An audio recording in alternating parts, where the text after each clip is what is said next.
Shalom, Bapak Ibu dan saudara-saudara.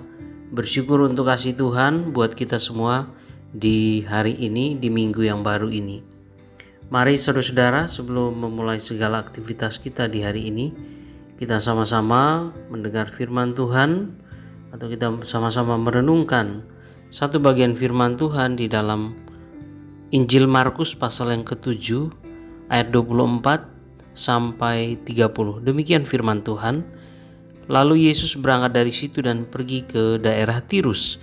Ia masuk ke sebuah rumah dan tidak mau bahwa ada orang yang mengetahuinya, tetapi kedatangannya tidak dapat dirahasiakan.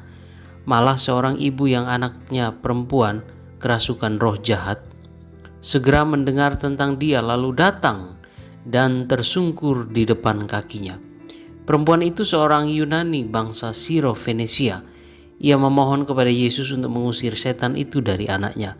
Lalu Yesus berkata kepadanya, "Biarlah anak-anak kenyang dahulu, sebab tidak patut mengambil roti yang disediakan bagi anak-anak dan melemparkannya kepada anjing."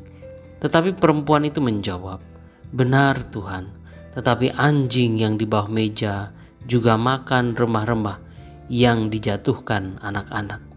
Maka kata Yesus kepada perempuan itu, "Karena kata-katamu itu, pergilah sekarang, sebab setan itu sudah keluar dari anakmu."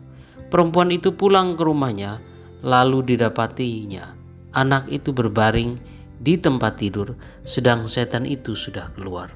Demikian firman Tuhan. Saudara-saudara, bagian firman Tuhan yang kita baca pada pagi ini menceritakan sebuah kisah tentang bagaimana iman dari seorang perempuan Siro-Fenisia. Paling tidak ada 3 hal yang bisa kita pelajari dari kisah ini. Yang pertama, bahwa kita melihat di sini bahwa iman perempuan Siro-Fenisia ini adalah iman yang timbul dari mendengar. Ia adalah seorang yang tinggal di luar Israel, di daerah yang disebut Tirus, yang secara geografis terletak di luar Israel atau Palestina. Tetapi walaupun demikian, ternyata segala hal yang dilakukan oleh Yesus, mujizat-mujizat kesembuhan yang dilakukannya terdengar sampai ke Tirus. Ini artinya Bapak Ibu bahwa apa yang dilakukan oleh Yesus adalah hal-hal yang sangat luar biasa, yang sangat menarik perhatian, bukan hanya kepada orang-orang Yahudi saja, tetapi juga orang-orang yang non-Yahudi. Kisah tentang bagaimana Yesus mengusir roh jahat dari orang Gerasa yang dicatat di dalam pasal yang ke-5. Bagaimana Yesus kemudian membangkitkan anak Yairus yang juga ada di dalam pasal yang ke-5. Atau bagaimana Yesus memberi makan kepada 5.000 orang yang dicatat di dalam pasal yang ke-6. Dan masih banyak lagi catatan-catatan lain yang ditulis oleh Markus. Ternyata semua itu tidak hanya diketahui ataupun didengar oleh orang-orang yang ada di Israel atau di Palestina, tetapi juga sampai ke daerah Tirus. Berita tentang Yesus sampai ke telinga perempuan Siro-Fenisia tadi ini. Saya meyakini bahwa sang perempuan tersebut mempunyai satu keyakinan yang kuat bahwa Yesus yang telah melakukan berbagai macam mujizat di tanah Israel akan juga mampu memberikan ataupun melakukan mujizat yang sama kepada anaknya yang saat itu sedang sakit.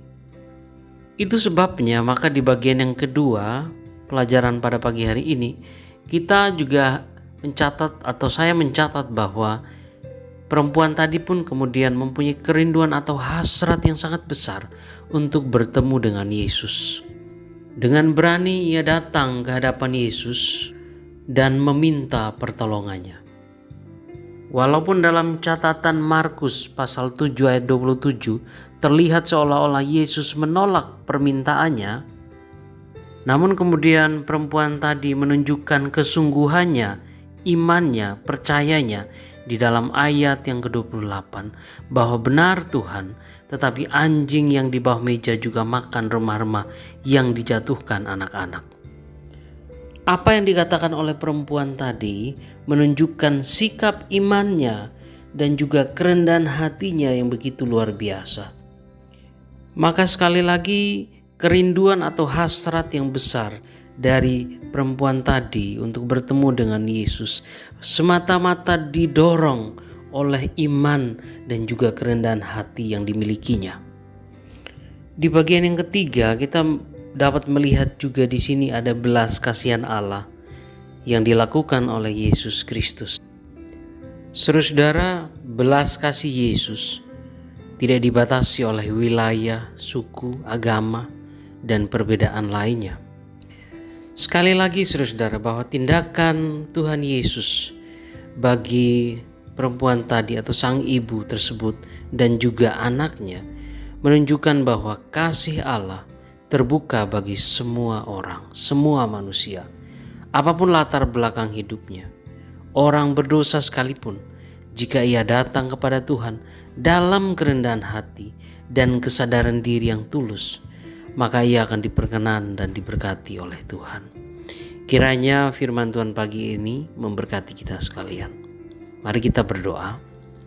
Bapa di surga, kami mohon pimpinan-Mu, penyertaan-Mu di sepanjang hari ini dalam semua aktivitas kami. Kami mohon kepadamu ya Allah, berikanlah kepada kami kekuatan, hikmat, bahkan kesehatan yang cukup, agar kami boleh mengerjakan segala tanggung jawab kami dengan baik di sepanjang hari ini. Terima kasih. Di dalam nama Tuhan Yesus kami berdoa. Amin.